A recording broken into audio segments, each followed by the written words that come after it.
Contrary to popular belief, low-income families are not the only ones who lack internet service, Wi-Fi, modern technology, and access to all of these things that we see as just normal when really they are a privilege.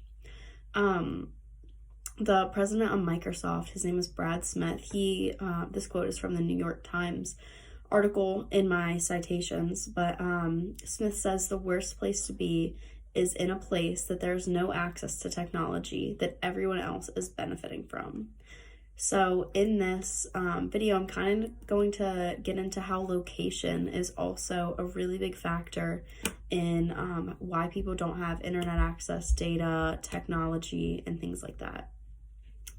So the New York Times also states that broadband is not available for 24.7 million Americans. Now, keep in mind that I shouldn't say only, but there are 329.5 million people living in America right now. And if 24.7 million of those people do not have access to this, to broadband, that's 7.4% of Americans, which is an insane number. I can't even imagine not having access to all of this technology. I mean, I researched this on my laptop. I wouldn't have been able to find out all of these things on my laptop. It just blows my mind.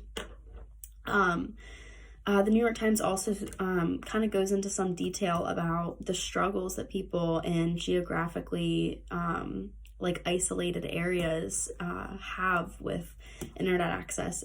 They state that people routinely drive into town to use Wi-Fi in the public library for software updates, online shopping, or schoolwork.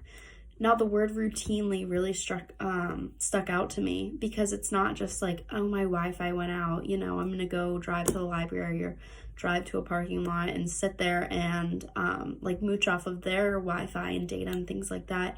But it's a thing that they do. So this is not just a one-time, like one fix problem. Oh, we'll get a new Wi-Fi router tomorrow, or we'll get more data later this week. We ran out of it for this month.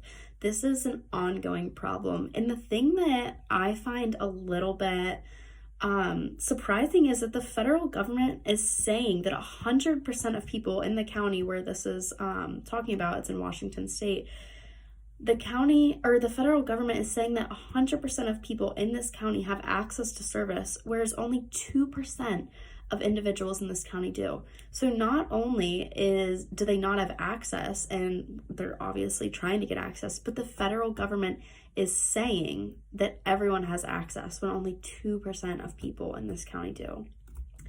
I'm going to show you the statistic now. It's from 2017. It is a statistic about the households without internet. And what I just find crazy about this map, it's a map of the United States, is that in some areas, you'll see like an orangey yellow color in the county, and that means that more than 50% of people in that county don't have access, or just can't afford, don't have access, can't afford it, all these different reasons, all these different factors that go into why, but they don't have access to the internet. So I'll show you this graph real quick.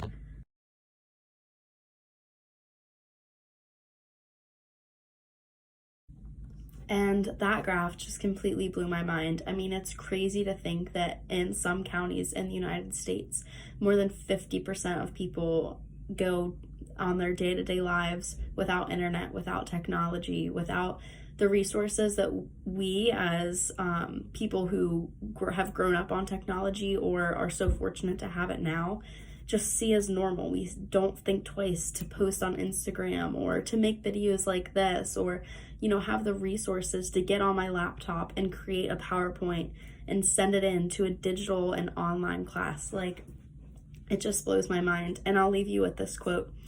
It's in the New York Times article in my resources, or in my citations.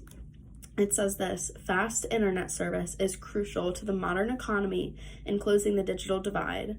It seems is seen as a step towards shrinking persistent gaps in economic opportunity, educational achievement, and health outcomes in America. So not only is this affecting kids in schooling and sending in, assignments online, it's affecting everything. It says economic opportunity. So it's affecting so much more than us, and that is why geographic location is another huge reason for the digital divide that is occurring in modern society.